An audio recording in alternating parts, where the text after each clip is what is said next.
KAAPA case പ്രതിയെ പിടിക്കാൻ Aryankode SHO Thanseem Abdul Samad വെടിവെച്ചു. ഇന്നലെയാണ് ഈ സംഭവം ഉണ്ടായത്. കാപ്പ കേസിലെ ഗുണ്ടയാണ് കൈലി കിരൺ. അയാളെ കാപ്പ കേസിൽ അടച്ചിട്ട് അയാൾ ജാമ്യത്തിൽ പോയി കഴിഞ്ഞാൽ അയാളെ തിരുവനന്തപുരം റൂറലിൽ, പ്രത്യേകിച്ച് ആര്യങ്കോട് അതിർത്തിയിലും തിരുവനന്തപുരം ജില്ലാ റൂറലിലും പ്രവേശിക്കരുത് എന്നായിരുന്നു ഉത്തരവ്.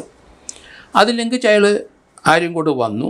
ഇത് മനസ്സിലാക്കിയ ആര്യങ്കോട് SHO തൻസീം അബ്ദുൾ സമദും പോലീസ് ഉദ്യോഗസ്ഥരും അയാളെ അറസ്റ്റ് ചെയ്യാനായിട്ട് നീങ്ങി. അയാളുടെ വീട്ടിലെത്തി. ആ സമയത്ത് വിവരം പോലീസിന് കിട്ടി. കൈലി കിരണിനെ അടിയന്തരമായിട്ട് അറസ്റ്റ് ചെയ്യേണ്ടിയിരിക്കുന്നു. അയാളുടെ ജാമ്യ കരാർ അയാൾ ലംഘിച്ചു. അവിടെ ചെന്ന് കഴിഞ്ഞപ്പോൾ അയാൾ വയലൻ്റായി. അയാൾ കീഴടങ്ങാൻ തയ്യാറായില്ല. പോലീസുമായിട്ട് ഏറ്റുമുട്ടി. അയാൾ വെട്ടുകത്തിയെടുത്ത് പോലീസിന് നേരെ വീശി അക്രമസമം കാണിച്ചു. ഇതിന് മുമ്പും അയാൾ ഇതേ രീതിയിലുള്ള പ്രവൃത്തിയാണ് 1-2 വർഷം മുമ്പ് കാണിച്ചത്. അന്ന് അറസ്റ്റ് ചെയ്യാൻ വന്ന പോലീസിനെ അയാൾ ഭീഷണിപ്പെടുത്തി വടിവാളുകൊണ്ട് കൂടെ പോലീസിനെ വെട്ടി. പോലീസ് അത് ഡിഫെൻഡ് ചെയ്തു. അതിൻ്റെ ദൃശ്യങ്ങളെല്ലാം ഇപ്പം സോഷ്യൽ മീഡിയയിലുണ്ട്. ആ സമയത്ത് അയാൾ ഇടയ്ക്ക് അയാളുടെ വീടിൻ്റെ വാതിലെ വെട്ടും. പല പ്രാവശ്യം 10-20 വെട്ടുന്ന കണ്ടു. അതിനുശേഷം വാതിലിൻ്റെ പൂട്ട് അടർന്നു പോയി. ആ സമയത്ത് അവിടുത്തെ SI പോലീസ് ഉദ്യോഗസ്ഥർ അയാളെ കയറി പിടിക്കാനായിട്ട് ശ്രമിച്ചപ്പോൾ അയാൾ വീണ്ടും വാളെടുത്ത് വീശി. അങ്ങനെയായിരുന്നു നേരത്തെ ഒരു സംഭവം ഉണ്ടായത്.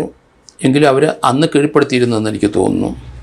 ഇപ്പോൾ ആര്യങ്കോട് SHOയും പാർട്ടികളും ഇയാളുടെ മുറിയിൽ ചെന്നപ്പം ഇതേ രീതിയിൽ തന്നെ വീണ്ടും പ്രതികരിച്ചു. വെട്ടുകത്തി കൊണ്ടാണ് വീശിയത്. കഴുത്തിനുമൊക്കെ വീശിയിരിക്കുന്നു. പോലീസ് ഉദ്യോഗസ്ഥരെ കൊല്ലാൻ തന്നെയായിരുന്നു ആ വീശ്. കാരണം അവൻ കീഴടങ്ങാൻ റെഡിയായില്ല. പക്ഷേ പോലീസ് തന്മയത്തമായി അവിടെ പ്രവർത്തിച്ചു. പക്ഷേ അയാൾ വെട്ടിക്കൊണ്ടിരുന്നു. ആ സമയത്ത് അവിടുത്തെ SHO വെടിയുതിർത്തു. സർവീസ് റിവോൾവറിൽ നിന്ന് വെടിയുണ്ട പോയി. അത് ഒഴിഞ്ഞു മാറി അയാൾ ഓടിച്ചാടി രക്ഷപ്പെട്ടു എന്നാണ് വരുന്നത്. പക്ഷേ ഇതുപോലെയുള്ള ക്രിമിനലിലെ വടിവാളും വെട്ടും വീശുന്നത് അത് അപകടകരമാണ്. അത് പോലീസിന് ചിലപ്പം അയാളുടെ അത്ര മെയ് വഴക്കമുണ്ടാവില്ല. വെട്ടേറ്റാൽ തീർച്ചയായിട്ടും പോലീസ് ഉദ്യോഗസ്ഥൻ മരണപ്പെടും. അതുതന്നെയല്ല, അത് പെർമനൻ്റായിട്ട് ഡിസബിലിറ്റി ഉണ്ടാകാം. അതിനാണ് പോലീസിൻ്റെ കയ്യിൽ തോക്കിയിരിക്കുന്നത്. അയാളെ വെടിവെച്ച് വീഴ്ത്തണം. വെടിവെച്ച് കൊല്ലാനായിട്ട് നിങ്ങൾക്ക് കൊല്ലാനുള്ള അവകാശങ്ങളുണ്ട് അതിനകത്ത്. കാരണം അതിനകത്ത് 168 ഒരു കോഗ്നിസബിൾ ഒഫൻസ് ഒരാളെ കൊല്ലാനല്ല ഒരു പോലീസിനെ കൊല്ലാനായിട്ട് ശ്രമിക്കുന്നവനെ നമുക്ക് 168 BNS പ്രകാരം അത് പ്രിവെൻറ്റ് ചെയ്യാനുള്ള അവകാശമുണ്ട്.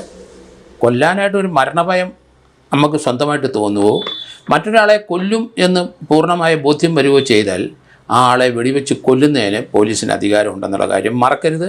പോലീസ് ആ രീതിയിൽ ഇവിടെ പ്രവർത്തിച്ചെങ്കിലും ആ വെടി ഉണ്ടയൊന്നും അങ്ങയുടെ ദേഹത്ത് ഏറ്റില്ല. കാലിലെങ്കിലും ഒരു വെടിവെച്ച് വീഴ്ത്തുന്നതായിരുന്നു ഉചിതം. കാരണം ഒരു ഡിസബിലിറ്റി വന്നു കഴിഞ്ഞാൽ അയാൾ ജീവിച്ചോളും ജയിലിലുമൊക്കെ ആയിട്ട്. കാരണം അത് പോലീസ് ഉദ്യോഗസ്ഥന് എതിരായിട്ട് ഒരു കോഗ്നിസൻസ് എടുക്കാൻ കഴിയില്ല. എടുക്കരുത് എന്ന് തന്നെയാണ് ഞാൻ പറയുന്നത്. ഇങ്ങനെയുള്ള സന്ദർഭങ്ങളിൽ പോലീസ് സമയോചിതമായിട്ട് അന്നത്തെ ആ സാഹചര്യം അനുസരിച്ച് പ്രവർത്തിക്കേണ്ടവരാണ്. പ്രവർത്തിക്കാൻ അവർക്ക് കഴിയണം. അതിനുള്ള മനോധൈര്യം വേണം. അതിന് മേലുദ്യോഗസ്ഥന്മാർ അവർക്ക് നല്ല ധൈര്യം കൊടുക്കണം. ഭയപ്പെട്ട് അവർ ഓടരുത് ഇങ്ങനെയുള്ള സന്ദർഭത്തേക്ക്. കാരണം പോലീസ് ഉദ്യോഗസ്ഥർ ഭയപ്പെട്ട് അവിടുന്ന് മാറിയ മറ്റു ചിലർ അവർക്ക് ഇരയാകും എന്നുള്ളത്, ഒരു ജീവൻ നഷ്ടപ്പെടും. അതുകൊണ്ട് അതിന് അവസരം കൊടുക്കരുത്. അത് ജീവൻ നഷ്ടപ്പെടില്ല എന്നൊക്കെ പലരും പറയുമെങ്കിലും വാൾ എടുത്ത് വീശുന്നവനും വടിവാൾ വീശുന്നവനും പോലീസിനെ കൊല്ലാനായിട്ട് വരുന്നവനും വെടിവെച്ച് തന്നെ വീഴ്ത്തണം. നെഞ്ചിൽ വെടി ഉതിർക്കേണ്ടതാണ്. അതിന് ചിലർക്ക് മടിയുണ്ടാവും. എങ്കിൽ കാലിലോട്ട് കൊടുക്കുക.